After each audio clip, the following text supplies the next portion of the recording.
ওটাইতে আমি আসতেছি, যেটা তোমার প্রশ্নতে আসতেছি। তারপরে এখানে আমরা চিন্তা ভাবনা করে ডিসিশন নিয়ে ঢাকা ইউনিভার্সিটির থেকে করে তখন আমরা টেক্সটাইল ম্যানেজমেন্ট নামে এটা সাবজেক্ট চালু করি। এটা আপনারা শুরু করছেন সেই 93 তে। কত বছর তোমরা ভর্তি হলা? হ্যাঁ 2007 তো ফার্স্ট ব্যাচের।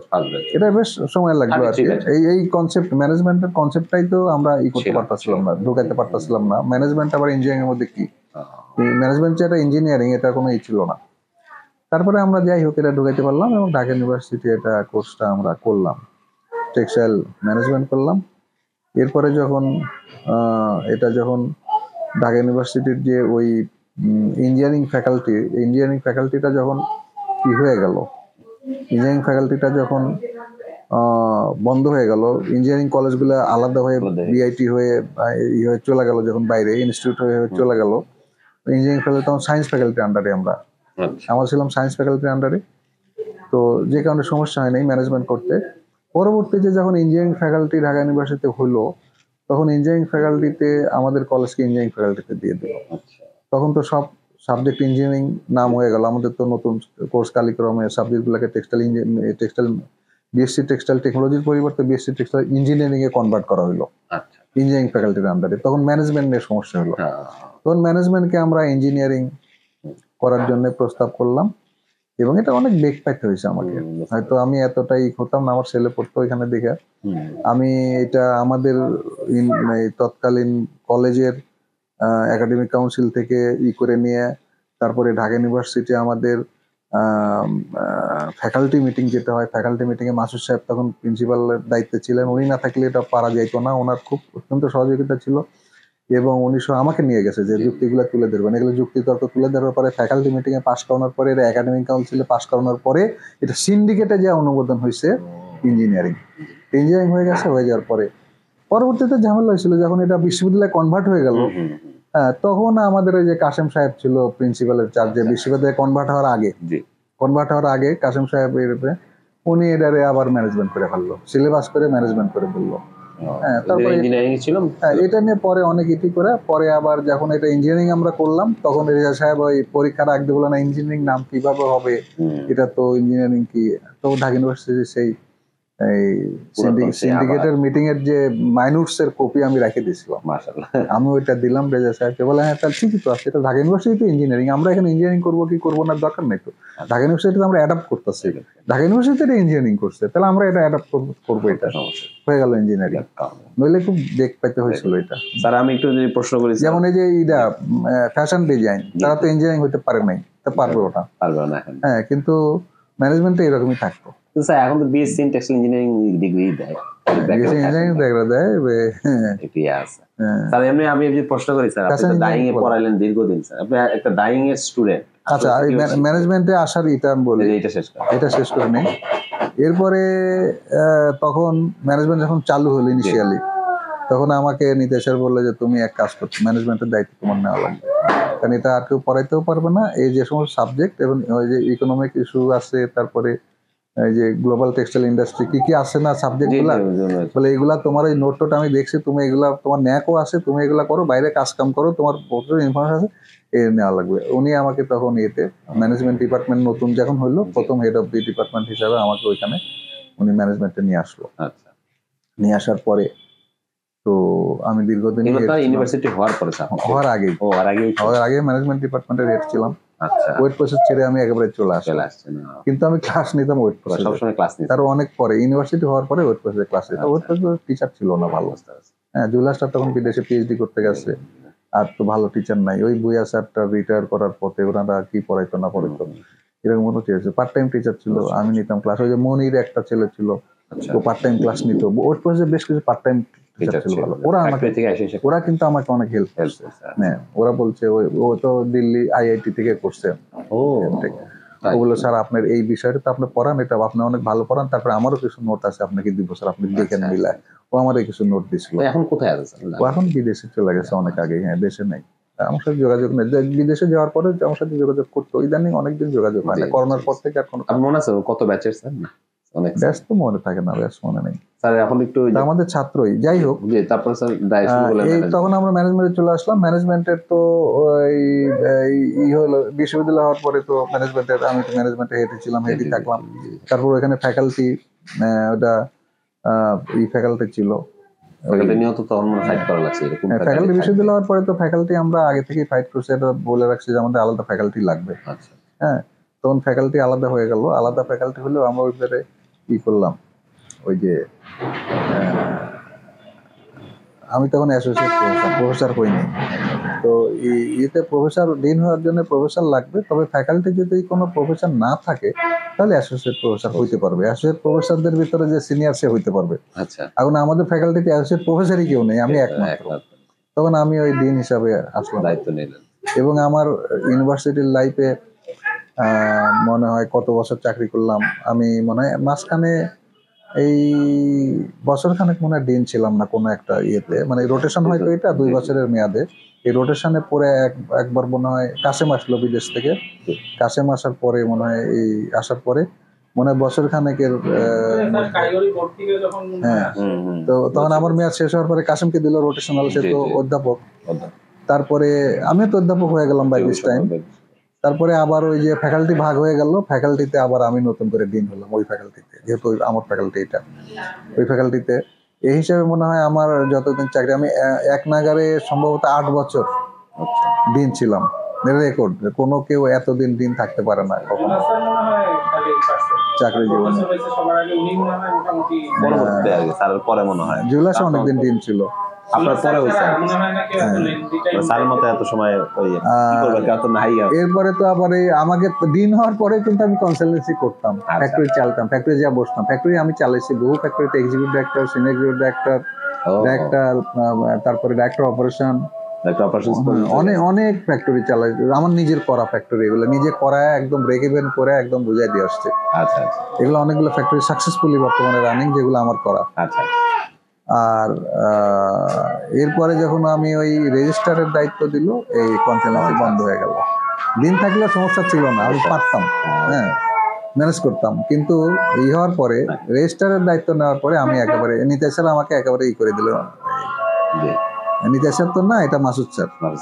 মাসুদ স্যার এসে আমাকে রেজিস্ট্রারের দায়িত্ব দিয়ে বাইরের কনসালটেন্সির জগৎ থেকে আমাকে একদম ডিসকানেক্ট করে দিল।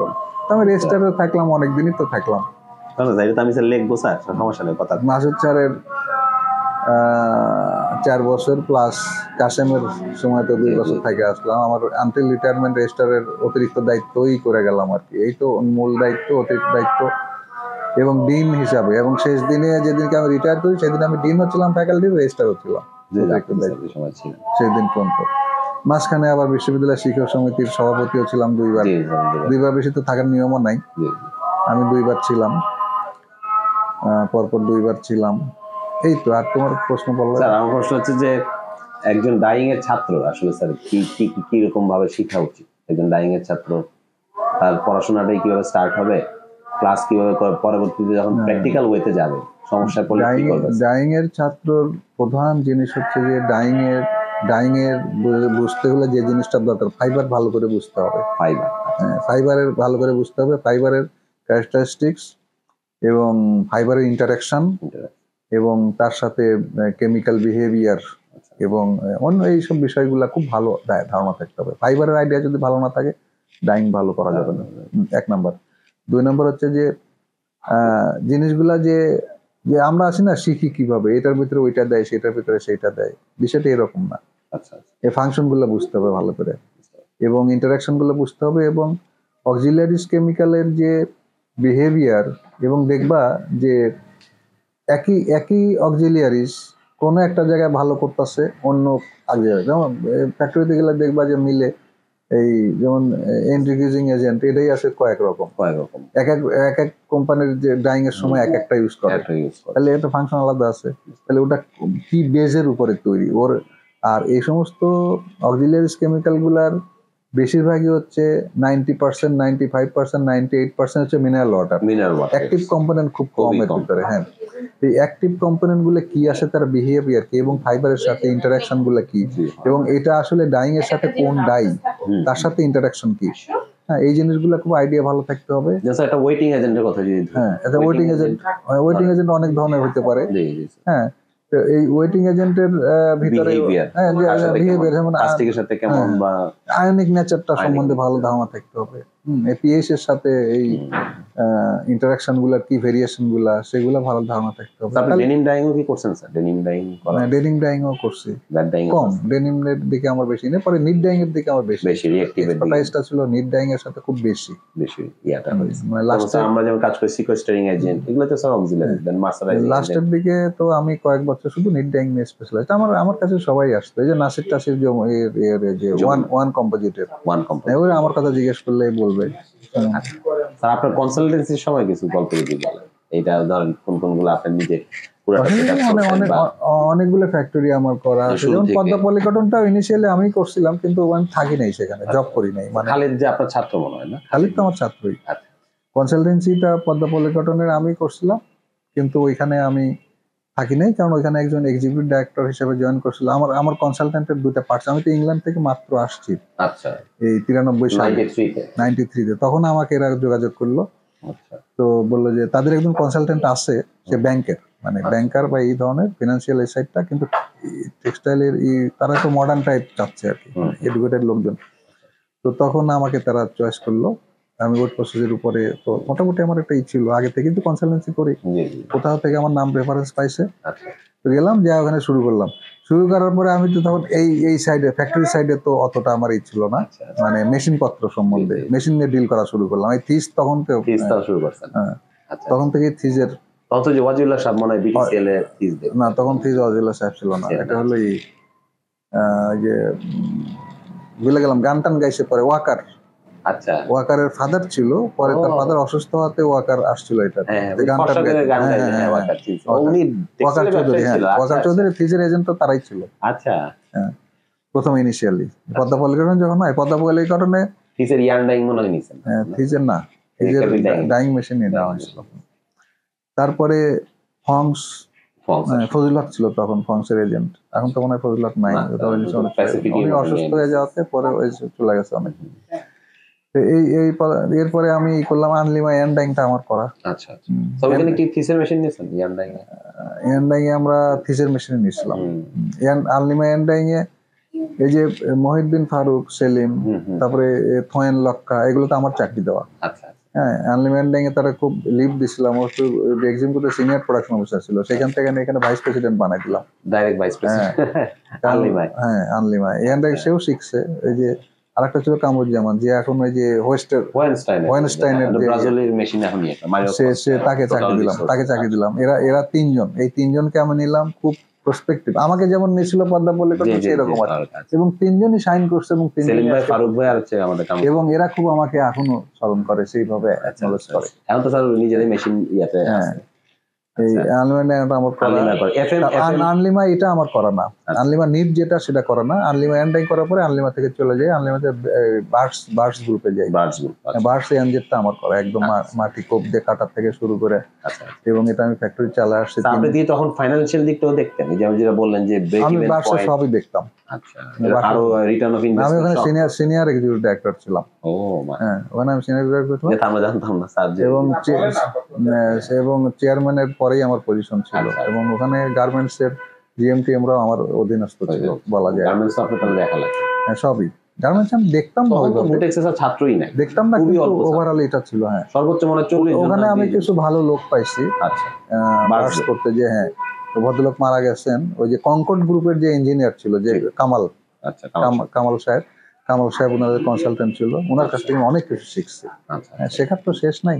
মানে আপনি তো সিভিল কাজগুলো শিখছেন। হ্যাঁ, আরেকজন ছিল সিভিল ইঞ্জিনিয়ার, সে হচ্ছে ওই যে সিটি ব্যাংক ভবন যেটা ইয়েতে মতিঝিলে, এটা ওনার করা। উনি ওইটার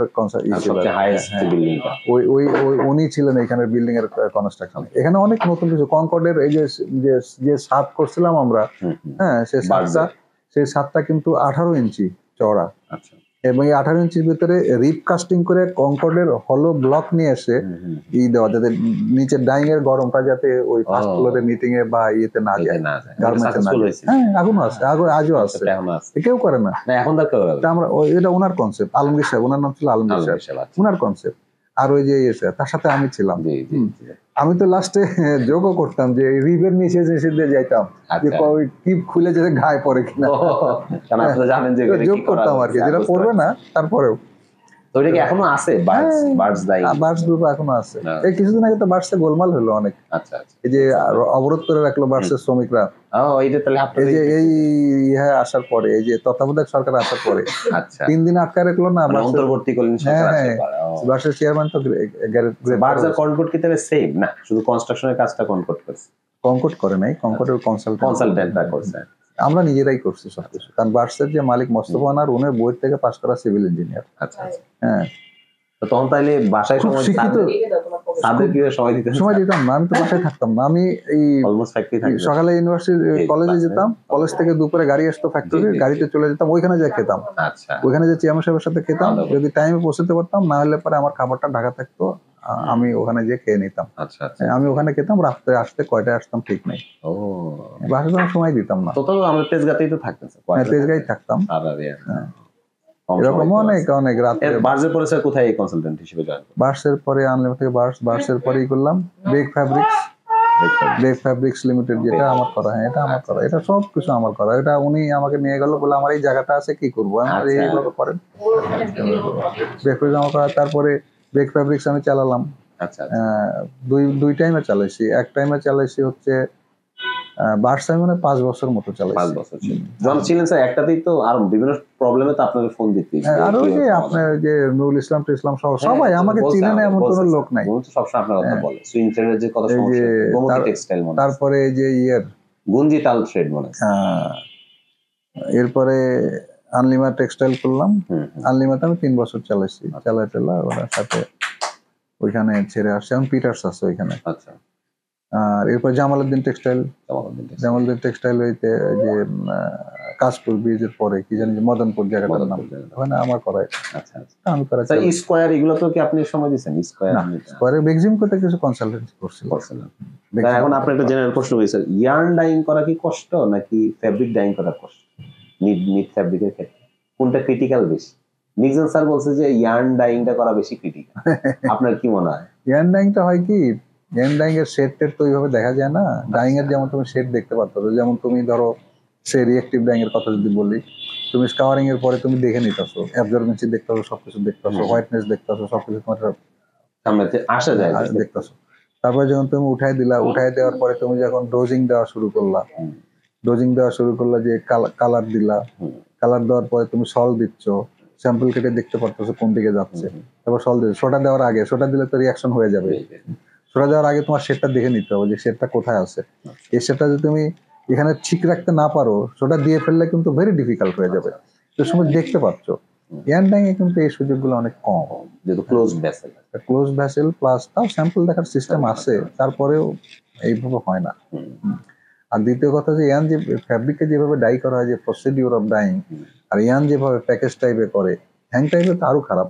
প্যাকেজ টাইপে যেভাবে করে, সেখানেও প্যাকেজটার প্রিপারেশন কতটুকু এসএসএম এর মেশিন দিয়ে, মানে প্রিসিশন ওয়াইন্ডিং যেটাকে বলে প্যাকেজের, এটা জিনিস ধরো টেনশন একটা জিনিস, যত আমি ওয়াইন্ডিং করতে থাকি, ডায়ামিটার যত বড় হতে থাকবে, টেনশন তত বাড়তে থাকবে। তাহলে প্যাকেজের এই তোমার কম্প্যাক্টনেস কিন্তু একদম সেন্টার থেকে শুরু করে আউটার সারফেস পর্যন্ত একরকম না। হ্যাঁ, এটাকে ইউনিফর্মলি রাখার জন্যই হলো প্রেসিশন ওয়াইন্ডিং। এই প্রেসিশন ওয়াইন্ডিংটা কতটুকু কি ভালো মেশিন দিয়ে করা হচ্ছে, এটা খুব ভেরি ভেরি ইম্পর্টেন্ট ফ্যাক্টর। হ্যাঁ, ইয়ার্ন ডাইং এর জন্য এই প্যাকেজ করা। এবং এখানে ডাইং করার ভিতরে তো আর কিছু নাই, এখানে তো অটোমেটিক, এখন তো মেশিনও অটোমেটিক হয়ে গেছে, সব অটোমেটিক প্রোগ্রামে চলে এই জিনিসগুলো। এবং কালার এবং তার ল্যাবরেটরির যেটা আমরা ল্যাব ম্যাচিং বলে, যেটাকে ল্যাব টেস্ট করে নেই, যেটা ল্যাব থেকে যেটা আমরা ল্যাব ডিপ করে নিচ্ছি, সেই ল্যাব ডিপটার সাথে তোমার বাল্কের ভেরিয়েশনটা স্বচ্ছভাবে বুঝতে হবে। ল্যাব ডিপে যা আছে হুবহু সেই রেশিও দিলে বাল্কে তোমার আসবে না। তাহলে এই যে প্লাস মাইনাস যে করতে হবে, এই নলেজটা, এটাই হলো টেকনিক্যাল নলেজ, এটাই হলো ডাইং মাস্টারদের কেরামতি। আচ্ছা আচ্ছা। হ্যাঁ, ইয়ার্ন ডাইং এর ক্ষেত্রে এইগুলা খুব বেশি ক্রিটিক্যাল। তারপরে ইয়ার্ন ডাইং এর ভিতরে ওয়াশিংটা ভেরি ইম্পর্টেন্ট। আচ্ছা, বিষের রং টং থাকে যায় ভিতরে, স্টেইন হয় বা কন্টামিনেশন হয়ে যায় অনেক সময় এর ভিতরে। ওয়াশিং গুলো খুব মানে এর থেকে মিক্সিং মানে যে হাইড্রোস্ট্রাকচার না, ওয়াশিং হাইড্রোস্ট্রাকচার ডাইং এর পরের ঘটনা, ওগুলা তো ডাইং হয়ে গেছে, ওইটা তো আর কিছু করার নাই। হাইড্রোস্ট্রাকচার আর কোনো কিছু করার নাই, ওটা তো কোন টোন ভাঙে যেতে পারে অথবা ভালো থাকতে পারে। আজকাল কম্প্যাক্ট, ওরা কোন ভাঙে না। হাইড্রোস্ট্রাকচার কোনো সমস্যা না, সমস্যা হচ্ছে এইখানে এই ডাইং এর পরে ওয়াশিং দেয়, ওয়াশিং ডাইং ওয়াশিং, এই ওয়াশিং এ ওই হয় মানে আপনি কোন কোন কম্পোজিশনে ফাইবার সেট করছেন? কটন করছেন, কটন পলিয়েস্টার করছেন, নাইলন করছেন? নাইলন নাইলন এই নুরুল ইসলাম তো এই কলেজের জন্য, নুরুল ইসলাম তো আমাদের নাইলন নিয়ে পাগল বানাই দিত। ও আচ্ছা, নাইলন করতে বিপদে পড়তো। সে বলে পলিয়েস্টার, কিন্তু আসলে নাইলনে আপনার বেশি সময় দেওয়া লাগছে। না, পলিস্টার বেশি, নাইলনের বেশি। পলিস্টার সুইং থ্রেড বেশি, পলিস্টারটা অনেকটা সহজ। টিসি হলে অনেক সময় ঝামেলা হয়, টিসি পার্টে ঝামেলা হয়। ডাইং করতে গেলে অনেক অনেক অনেক অনেক ফ্যাক্টর চিন্তা করতে হবে, অনেক ফ্যাক্টর। এবং একটা ডাইং এর, আমি যে কাজটা করতাম ফ্যাক্টরি গুলাতে, যেগুলো তো ডাইং এর যে লোড আনলোডিং টাইমটা আমি সবসময় রেকর্ড করাতাম। হ্যাঁ, কোন ব্যাচে কত সময় লাগছে, কেন বেশি লাগলো, তার টেকনিক্যাল কারণটা কি, এটা বিশ্লেষণ করতাম, জানতে চাইতাম। ওরা বলতো যে স্যার এই হয়েছিল, এই হয়েছিল, ফলটা আমি ধরাই দিতে পারতাম যে তুমি এটা হলো কেন, কিসের ফল, বুঝতে পারছি। এবং লোডিং আনলোডিং এর ভিতরে আমি সবসময় যে জিনিসটা করতাম, টাইম ম্যানেজমেন্ট, যেটা দেখা যাচ্ছে একটা ব্যাচ আনলোড হয়েছে রাত 12টায়, আর একটা ব্যাচ চালু হয়েছে ভোর 4টায়, হয় 4 ঘন্টার সময় মেশিন বন্ধ থাকলো, এর প্রোডাকশন কে দিবে? বুঝতে পারছি। এই জিনিসগুলো ধরতাম খুব, part of textile engineering management হিসেবে। হ্যাঁ, এই জিনিসগুলো আমি দেখতাম। হ্যাঁ, সব স্যার রেকর্ড রাখতেন। এবং এটা ট্রিমেন্ডাসলি একটা ফ্যাক্টরি ইমপ্রুভ করে যেত আমি যাওয়ার পরই। আচ্ছা, মালিকরা এই জন্য খুশি হয়ে যেত। সর্বশেষ কোন ফ্যাক্টরিতে সময় দিলেন? সর্বশেষ আমি বার্সে সেকেন্ড টাইম গেছিলাম। বার্স থেকে চলে আসছি, এরপরে আর না, বার্সে না, সরি বার্সে না, সর্বশেষ আমি ডিরেক্টর অফ অপারেশনস পোস্ট, ওখানে ছিলাম আমি, ডাইরেক্টর অপারেশনস পোস্টে। জামালউদ্দিনে ছিলাম আমি ইয়েতে, এই জামালউদ্দিন ছেড়ে আসছি, ওনারা আমাকে ছাড়তে চায় নাই, আমি ছেড়ে আসছি, শুধু কাজ করে যেতে আমার ভালো লাগতো না। মানে আমি ওনাকে শুধু বলতাম যে, দিলকুশায় ওনার অফিস ছিল, শুধু বলতাম যে আমার ওইদিকে যেতে ভালো লাগে না। তো উনি একদিন বললেন যে আপনার এতদিন হয়ে গেল, ফ্যাক্টরি করলেন, 2 বছর চালাইলেন, ভালো এখনো লাগে না যে এখন? তখন আমরা কি বলবো আপনাকে? পুরো ইরেকশন থেকে শুরু করে কমিশনিং পর্যন্ত সব, এভরিথিং, কনস্ট্রাকশন আমি দেখতাম। হ্যাঁ, কনস্ট্রাকশন তো ওই যে বললাম না, কনস্ট্রাকশনের আইডিয়াটা আমার ওইখান থেকে আসছে। মেকানিক্যাল সিভিল দুইটাই। হ্যাঁ, ইরেকশন তো ওই যে গৌতমকে দিয়ে, আমি গৌতমকে তুলছি তো, আমি বেক্সিমপুর যে গৌতম স্যার, বেক্সিমপুর গৌতম না, গৌতম যে কনস্ট্রাকশন, যে উত্তম কুমার গৌতম বলতেছি, উত্তম কুমারকে তো আমি তো পদ্মা পলিকটন ইরেকশন করাইতে দিয়েছি, ওরে মোটর উল্টা দিকে বসাইছে, কি করছে না করছে এগুলা মালিকরা বুঝতে দেয় নাই। এগুলা করে শিখছে তো এখানে, গৌতমটা শিখছে, আর গৌতম শিখাইছি তো আমি। গৌতম বলতেছি, উত্তম কুমার না, উত্তমকে দিয়ে আমি আনলিমাও করাইছি। আচ্ছা, হ্যাঁ, এখন তো তার আন্ডারে 350 লোক কাজ, আমার সবগুলা প্রজেক্ট উত্তমকে দিয়ে করানো। আচ্ছা, ওকে কাজ শিখছে ইয়েতে, ও আমাকে খুবই করে, আমার কথা বললো ওকে, না সমস্যা, আমাদের ডিপার্টমেন্টে আইসে স্যার ফ্রি ক্লাসও নিয়ে গেছে, উত্তমকে আমার কথা বললো, ওকে কাজ শিখাইছি আমি। আচ্ছা স্যার, আর ও এখন একটু ব্রেক নেই স্যার, যদি অনেক সময় হয়েছে।